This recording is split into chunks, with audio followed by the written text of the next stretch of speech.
to think of it as a cause of acne, that myth just needs to be dispelled. Stinks. I was like, smelled it. I was like, disgusting. Absolutely disgusting. It can be a real trigger of somebody getting this inflammatory form of rosacea. No, she didn't. Hello and welcome to the After Hours Skin Clinic. I'm consultant dermatologist Dr. Emma Craythorne. And I'm consultant dermatologist Dr. Ellie Rashid. And today we're talking about makeup, but not from a beauty perspective, from a dermatologist perspective. We'll cover a little bit about why people wear it, the surprising role makeup can play in actually protecting your skin, and the truth about whether it really blocks your pores or not. We'll look at sensitive skin, stage makeup, SPF in makeup, and the problems you might encounter with expired products. We'll finish with tips on how to remove your makeup properly, and as always, give you our top product recommendations. It is one thing that's quite different about you and I, because you always wear makeup, and I sometimes wear makeup. I love makeup. I know you do. My mum's a really young mum, and so my auntie's very young as well. And I sort of grew up just seeing them put makeup on, and I love watching them apply their makeup. Whenever my mum's friends were over and they would like get ready together, I'd love to watch them all get ready and do their hair and makeup. So I sort of grew up watching it. It's like a form of expression. So I don't wear makeup necessarily to like hide anything or sort of conceal anything, but I find it a nice form of expression. Yeah, and it kind of is really, isn't it? Because when we thought we were going to be doing this episode, I thought, okay, right, well, I can give one perspective, but Ellie can be the one who can answer the makeup questions. Manifesting Chanel beauty. But whenever I go into my teenage daughter's rooms, I mean, they are so good at makeup. I mean, there's so many different tutorials online that can show you how to do the best contouring, the best lips, the best eyeliner, and they absolutely devour that content and can replicate it perfectly on themselves. Whereas I think I'm just more functional in the way of, okay, I need my eyelashes to look longer because I know that looks better, so I will curl them and make them longer. I like a little bit of kohl around my eyes, and I'll cover up any kind of little abnormality on the face. I've actually got a little actinic keratosis that I'm treating with a makeup mod right now. Oh, I know. I could barely see it. Oh, good. That's because my makeup technique is good. That's a Bare Minerals concealer. I don't actually think I'm very good at applying makeup. Like I watch people applying their makeup on social media and I'm obsessed, and I will go and buy what they've used because I think, well, it's obviously the product, but then I bring it home and I'm like, oh, I don't look anything like her. I must take it back. It doesn't work. It's a bit like when you go on any of the photo shoots or I'm doing anything for an interview and they make your hair and makeup all lovely and you think, oh my gosh, tell me exactly what you've done because I'm going to buy all of this stuff and I will do it myself at home. And so I buy it. It costs me several £100s to buy the stuff because I'm convinced that that's going to be the thing. And then I'll get home and do it and I'm like, nope. That didn't work. Yeah, no. In the 5 minutes it takes me to get ready, or I have to get ready, it's amazing how it just hasn't achieved the same results as an hour in hair and makeup. Exactly. So should we have a little think about makeup from a dermatology perspective? And we'll think about the kind of questions that people ask coming into clinic about their makeup, the problems that we encounter with people and their makeup. And actually, I also think as well, some of the real benefits that we can see whenever people do put makeup on and actually how it helps the skin. I think one of the problems that I see is sometimes if someone has a skin concern like acne, then they might be putting quite a lot of heavy makeup that doesn't necessarily suit their skin tone to try and camouflage some of the redness or some of the pigmentation or some of the active acne that they've got. And so actually your eye is more drawn to the amount and the layers of makeup that have been applied. Sometimes you think, oh, that could probably have been applied in a more uniform way, or if we could just get the acne under control, then they wouldn't need to put so many layers of makeup on. So I think sometimes we probably need to help and guide our patients on what camouflage products might be suitable, what type of foundation might be suitable, powder, trying to stick with non-comedogenic brands of skincare and non-comedogenic brands of makeup and foundation. They want guidance because I don't have this belief of if a patient comes to you with acne, it'd be like, oh, it's the makeup that's causing it, because that's definitely not. And then there's this element of shame that sort of comes into it. But we do need to guide them because they're probably going to want to wear makeup. They're probably going to want to make their skin look and feel better. And so our job really is to help guide them onto what the best products might be for their skin. I mean, I suppose that's one really good thing about social media now. There are countless videos of people with acne showing how to cover it up and how to cover it up properly. We should almost have a bit more of those, I think, on our dermatology platforms, highlighting those very good content creators that are really exceptionally good at this and Yeah. guide people towards it. Obviously the most important thing whenever somebody has a facial inflammatory condition is to get that under control. But it takes time. If you're somebody with a very severe acne, it can take up to about a year to get things really under control for you. And a year is a long time whenever you're 15 years old. So I do think that we should have this responsibility of showing people how to use their makeup properly, because that helps them then in social circumstances. It helps them if they're trying to get a part-time job, or if they're standing up to give a presentation in front of the class, while their inflammatory condition is being treated, that you're still able to help them in this kind of almost cosmetic facing way. Yeah, and everyone will be different. There are some people that will completely embrace their acne and not want to put any makeup on, and that's totally fine. But if people want to, then there are some good options. So what are the sort of options that you recommend to patients in terms of makeup brands? If I'm thinking about it for, say, something like rosacea, so I'd see quite a few patients with rosacea, and products that I recommend are really just feedback products that other patients have come back and said, oh, I like this didn't flare my skin, it didn't make my skin more sensitive. And of those ones, the Bare Minerals group seems to be very nice for those rosacea group of patients. But really it is products that are not going to have an awful lot of the triggering kind of preservatives within it. It's products that are not going to have a lot of fragrance within it. And I'm thinking of those specifically for those more inflammatory conditions like acne, rosacea. Yeah, Bare Minerals is a really good brand to recommend. I think that sits really nicely on people's skin that have these inflammatory skin conditions. So even though you don't wear makeup, Emma Craythorne, you still knew what to recommend. I've got my Bare Minerals concealer covering my little actinic keratosis at the minute that's getting inflamed with a micromod. But I suppose it's important to point out as well that it's not the makeup that's causing the acne, because I do also get a lot of parents coming in concerned because their child who has acne is wearing makeup and they think that that's, the cause of it or potentially making it worse.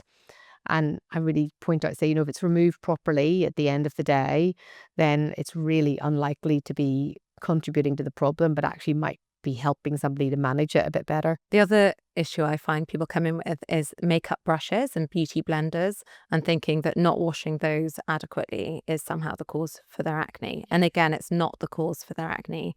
I mean, I do recommend people wash their makeup brushes and wash their beauty blenders because, bugs can accumulate on there, and then you can get product that accumulates on there. And sometimes it doesn't lead to that even finish because it's all sort of the product's clogged up onto the beauty blender or makeup brush. So I do recommend washing your makeup tools. Possibly if you don't wash them, then it might increase your risk of certain infections. And perioral dermatitis, maybe. Yeah. Maybe. Yeah. But sort of to think of it as a cause of acne, that myth just needs to be dispelled, because again that adds to this feeling that they're somehow causing this inflammatory skin condition. I think the amount of makeup sometimes that we do use as well, and it can sit around and age in our cupboards, and then we put it on our skin, and you do wonder if some of that is an older product that's broken down. Are the preservatives working in quite the same way, or are you getting an abnormal kind of bacterial overload in these older kinds of makeup products that are then put on, and actually might then be part of the problem with things like rosacea or perioral dermatitis? I particularly think that with mascara. Like if you've got a mascara hanging around for years, it really does. I actually had a mascara that wasn't hanging around for years. I bought it at Christmas and I took it out when we were on holidays because my daughter said, oh, can I borrow that? So it was only about 6 months old. And she was like, that absolutely stinks. I was like, smelled it? I was like, disgusting. Absolutely disgusting. So yeah. And Do you think it maybe just smelled like that from the beginning? No, it didn't. Oh, fine. Okay. It didn't. I mean, I'm not in the habit of smelling my Yeah, mascara, yeah. but you would have smelled it like bypassing your Okay. nose to go up to your eyes. But there is a best before date on makeup for that reason, isn't there? Yeah, it's usually from when you've opened it, when you first ever open it. I think that in terms of mascara, I normally say to try and go for a tubing mascara because just it comes off a bit more easily. So if you're someone that's worried about your eyelashes or worried about your sort of hair falling out, your eyelashes falling out, then to go for a tubing mascara might be better. It's just a bit gentler to remove. So one of the biggest myths is that people think that wearing makeup is just going to block their pores, and we should probably dispel that. Yeah. Not true. Most formulations now don't cause any problems. Most are non-comedogenic, and it just doesn't contribute to acne in the way that people often assume it does. Do you ever run yourself into any issues with makeup? Does certain kinds of makeup ever irritate your skin, trigger your skin off into anything? No, but I stay so consistent. Hourglass, Chanel Beauty, please sponsor. Send lots. Send loads, please, Yeah, immediately. but if you're doing any kind of photo shoots or anything, and the makeup people do your makeup. I mean, there are certain makeup products I know. Please do not bring that anywhere near Seriously, me. you've Yeah. got quite sensitive skin though. I do don't, have quite, yeah. I think I'd be fine. I think I've had so many different forms of makeup on my skin over the years. It's just developed a real robust. I chuck it all on her. So I have rosacea prone skin, and that's why I am diligent with my routine. And really, very quickly, if somebody was to use another product on my skin, you can see little flares of the rosacea starting. And what about makeup's role then in protecting the skin? So I always think of this when it comes to melasma.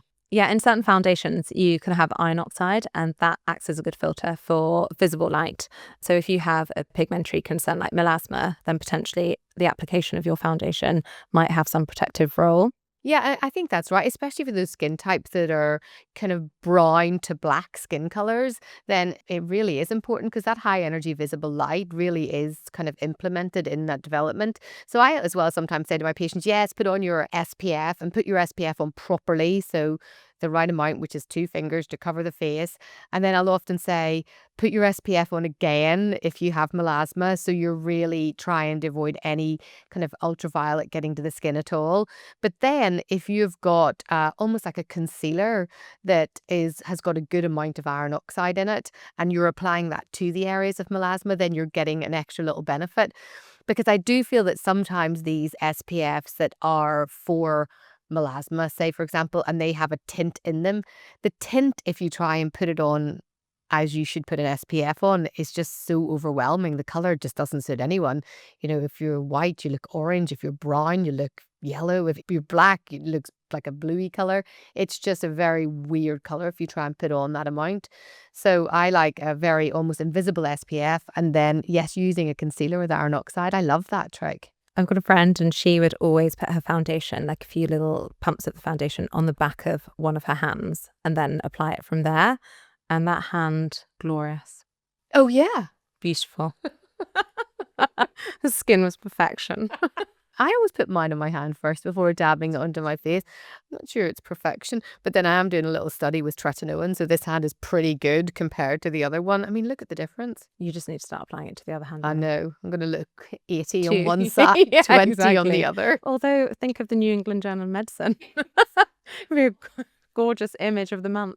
I'm going to be the new truck driver. So be like, The new neck. yeah, have you seen that image? The 2 hands. And one of the other problems I often run into, particularly in usually teenage girls or girls in their early 20s who are dancers or kind of performers, and the very, very heavy stage makeup, I often find can trigger rosacea. That's one of my biggest triggers in that little cohort. So it's understanding that obviously you have to wear this makeup from time to time because you'll be performing, but it can be a real trigger of somebody getting this inflammatory form of rosacea. So taking it off at the end of the performance and keeping it on the skin for as short a time as possible is really important. And it's always saying, look, you're not allergic to it. It's just that this is something that will trigger your skin off into making these kind of red spots.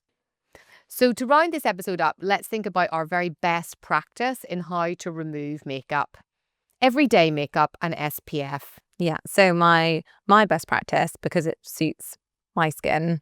If you've got very sensitive skin, it might not, but I'm a double cleanse fan.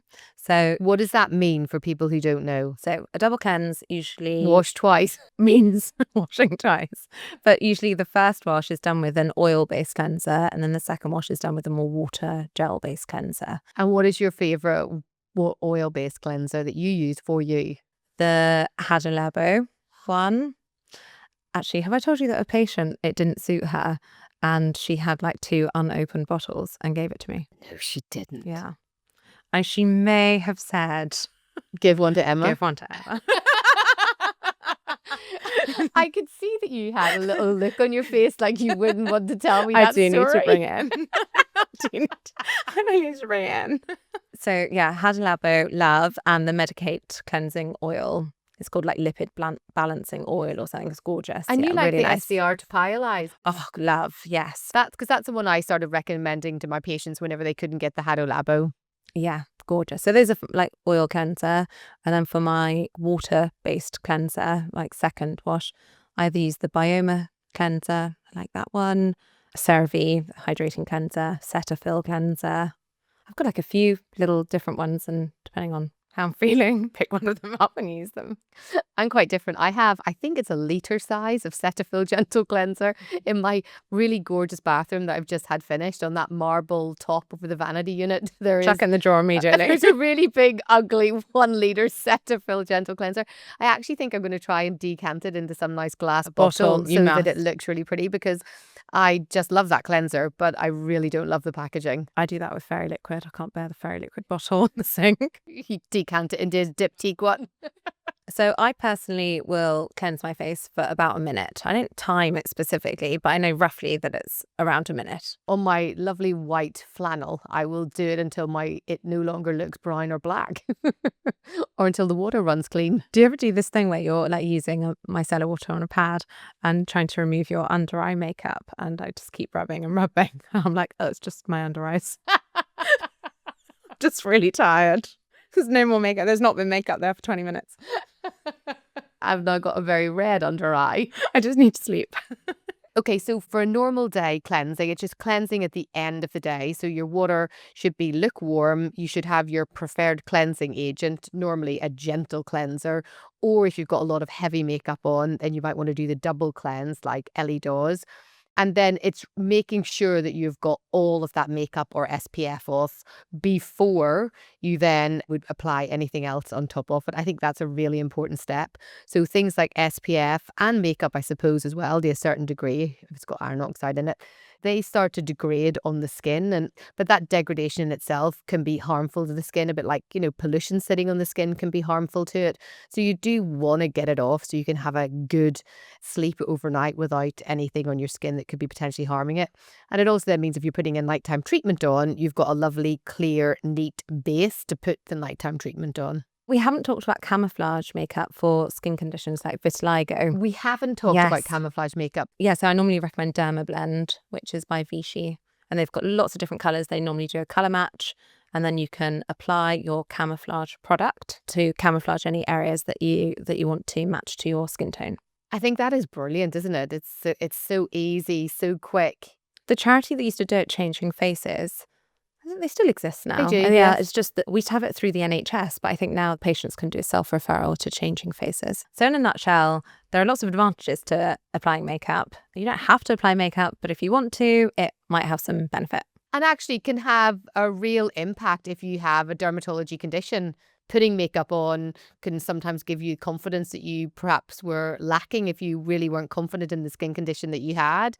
So, and also can protect if you've got melasma. So tick. Well, that's a wrap on our dermatology version of a makeup masterclass. Hopefully you're leaving with a clearer idea of how to make it work for your skin, not against it. If you like this episode, do follow or subscribe to the podcast. It helps us reach more people and keep these conversations going. And as always, we'd love to hear your thoughts and stories. So reach out on Instagram or email, and the details are all in the show notes. Take care of yourself and your skin, and don't forget to apply your SPF. And we'll see you next time for golden rule number 7. One of the most important rules of them all must be the SPF. Watch this space.